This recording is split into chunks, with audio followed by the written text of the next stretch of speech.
ඉතින් එහෙනම් වැඩි කල් වෙලා ගන්නතු අද ප්‍රථම ගීතයේ පැත්තට හැරෙන්න තමයි සෝදානම් වෙන්නේ. අසිත ප්‍රසන්න රණසිංහ අපේ සොඳුරු රසායන විද්‍යා දේශකතුමන්ගේ අද තෝරන පළවෙනි ගීතය ගැන අපි අහමු. ඔව් අශෝක, පළමු ගීතයටත් කලින් අද ගීත ලයිස්තුව ගැන ඔබ කිව්වා වගේ මේ ටිකක් අලුත් ගීත කිහිපයක්ම තියෙනවා. මම හිතන්නේ පළමු වතාවට ගුවන් විදුලි මාධ්‍යයෙන් ප්‍රචාරණය වෙන ගීතක් තියෙනවා. මේ අපි ඉස්සලාම ගන්න බලාපොරොත්තු වෙන්නේ දෙවෙනි එකක්. සහ මේ ප්‍රවීණ ශිල්පීන්ගේ අලුත් ගීත කිව්වොත් මන් නිවැරදි. ඉතින් එහෙම ගීත සමූහයක් තියෙනවා. ගීත කිහිපයක්ම තියෙනවා මේ ලයිස්තුව තුළ. ආදරෙන් ඇරියුම් කරනවා අපේ ආදරණීය අසන්නන්ට ඒ ගීතත් එක්ක එකතු වෙමු කියලා. පළමු ගීතයත් අශෝක මේ අලුත්ම ගීතයක්. මේ ගීතය මේ දැන් මම හිතන්නේ අපි අර ප්‍රජා ගුවන් විදුලියක් විදිහට අශෝක අපිට මේ මම හිතන්නේ යම් කාර්යයක් අපිට පැවරෙනවා මේ අපේ ප්‍රදේශයේ කලාකරුවන්ට අතහිත දීම. අනිවාර්යයෙන්ම. මම හිතන්නේ මේ මැදිරිය තුලින් එසේ අතහිත ලබාගෙන ඉදිරියට ගිය කලා ශිල්පීන් විශාල පිරිසක් ඉන්න නිවේදන ශිල්පීන් වගේම කලා ශිල්පීන්. ඉතින් මේකත් එවැනි අවස්ථාවක්. මොනරාගල ඉන්නවා අපේ ඉතා දක්ෂ ගීපද රචිකාවක් සුභානි රත්නායක කියලා. ඉතින් ඒ සුභානි රත්නායකගේ ඉතාමත් ලස්සන ගීපද මාලාවක් තමයි අපේ පළමු ගීතයේ විදිහට තෝරගෙන තියෙන්නේ. මේ ගීතය මේ ගුවන් විදුලි මාධ්‍යයකින් ප්‍රචාරණය වෙන පළමු අවස්ථාව. ඒකයි මේ වැදගත් වෙන්නේ. ඉතින් මම ගීතය ගැන කතා කරනවට වඩා මේකේ නිර්මාණ පාර්ශ්වය ගැන කතා කරන්න උවමනාවක් දක්වන්නම්. විශේෂයෙන් මේ ගීතය අපි තෝරගන්නේ අපේ ඌව පළාතේ අපේ ආදරණීය කලාකරුවන්ට අනුග්‍රහයක් වශයෙන් සහ ඔවුන්ගේ ඒ කලා ගමනට අපිට දෙන්න පුළුවන් මැදිරියක් තුලින් අපිට දෙන්න පුළුවන් උපරිම සහයෝගය තමයි අපි මේ දෙන්නේ. ඉතින් සුභානි රත්නායක අපේ ආදරණීය ගීපද රචිකාවිය විසින් රචනා කරපු මේ ගීතය මේ සංගීතවත් කරන්නේ දර්ශන වික්‍රමතුංග. දර්ශන වික්‍රමතුංග කියන්නේ නූතන සංගීතයේ මම හිතන්නේ ගීත විශාල ප්‍රමාණයක් සංගීතවත් කරපු අතිදක්ෂයෙක්. ඒත් එක්ක මේකට හඬ එකතු කරන්නේ දුමින්ද ගුණවර්ධන. අලුත් ගායන ශිල්පියෙක්. ඉතින් ඔවුන් තිදෙනාගේ දර්ශන වික්‍රමතුංග සහ ඒ නවක ගීපද රචකයාවිය සහ දුමින්ද ගුණවර්ධන කියන අලුත් ගායකයාගේ සුසංයෝගය තමයි මේ ගීතෙන් එළියට එන්නේ. හරි රසවත් ගීතයක්. ඉතින් අපි ආරාධනා කරමු අපේ ආදරණීය අසන්නන්ට ඒක අසන්න ඔබේ අදහසත් ඔවුන්ට ලබා දෙන්න කියලා ඇරයුම් කරමු. ඔවුන් දිරි ගන්නන්න නේද? අපේ කෙනෙක්ගේ ලස්සන වැඩක්. ඒ නිසා ඔබේ අදහසත් අපිට එකතු කරන්න කියලා තමයි ආරාධනා කරන්නේ. අශෝක, මේක මේ අලුතෙන්ම ඇහෙන ගීතයක් නිසා මම ගීතය පද තුලට ගමන් කරේ නැහැ.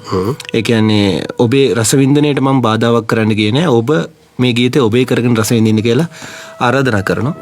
ඒ වගේම සුභානි රත්නායක මහත්මිය දැන් අපිව නරඹමින් තිනවා. ඔබ බොහොමත් මාදරෙන් පිළිගන්නවා මේ පැත්තට. Facebook පිටුවේ සටහන් වෙලා තිනවා ඔබ නරඹන බව. එහෙනම් මෙන්න සුභානි, ඔබේ ගීතයයි මේ ගුවනට එකතු වෙන්නේ. ඔබට දිගු කලා ගමනකට අපි ඌව මැදිරියේ සිට සුබ පතනවා.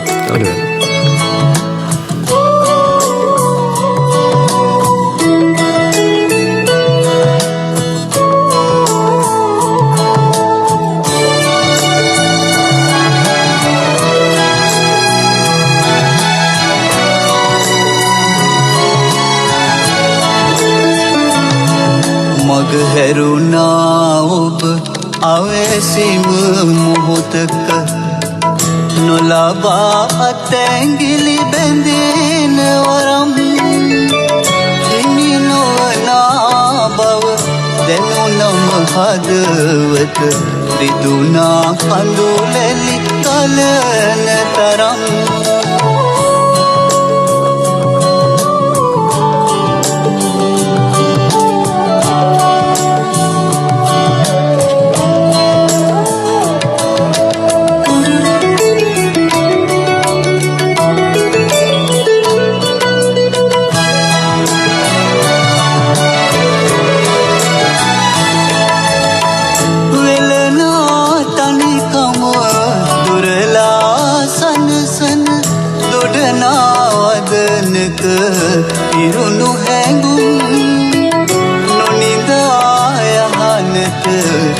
හිනා සිහිනෙක තිබුණා සසරෙදි පුරුදු සුසුම්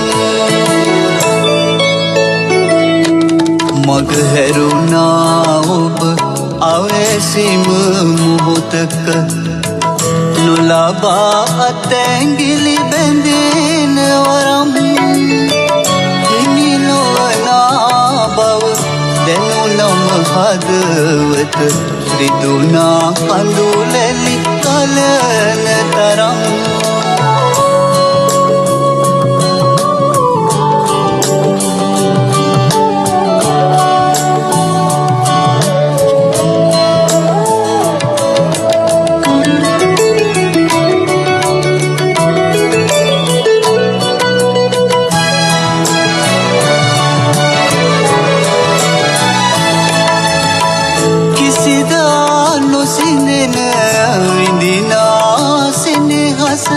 අතුරාලය මත සුපිපි කුසුම් පතනා නොසුම සොයනා හැමවර ඇසුනා දෙකාදම පනන හැලුම් මග හැරුණා ඔබ අවැසිම මොහොතක නොලබා අතැංගිලි බැඳෙන වරම් හිමි නොවනා බව දැනුනම හදවත රිදුනා කඳුලැලි කලන තරම්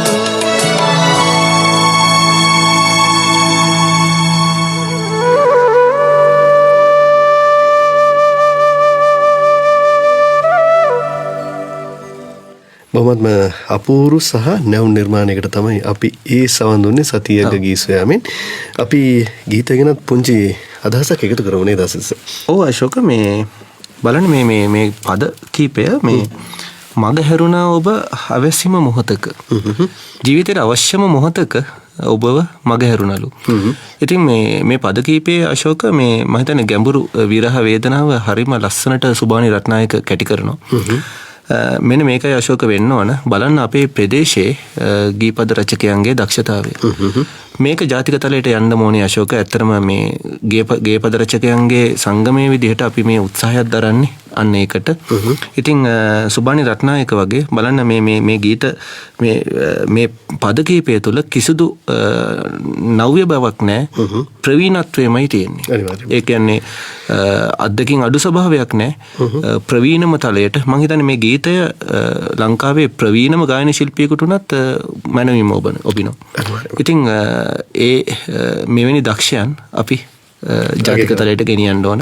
ඉතින් මම ගීතේ සාහිත්‍යමය පැත්තට ලොකු විවරණයක් දෙන්න ගියේ නෑ. මම අර මුලින්ම කිව්වා වගේ ඉස්සල්ලාම ඇහෙන ගීතයක් නිසා බොහෝ දෙනෙකුට ඔවුන්ට බාරයි මේ ගීතය ඔබේ කරගෙන ගීතේ රස විඳින්න පුළුවන්. මගේ හිතට තදින් දැනුණා අර විරහ පද කීපය මග හැරුණා ඔබ අවසිම මොහොතක කියන පද කීපය. බොහෝ දෙනෙකුට මතක තියෙන පදයක්. ඔව්.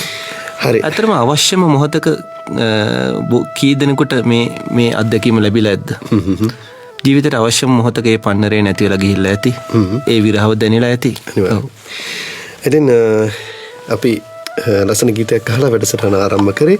විශේෂයෙන්ම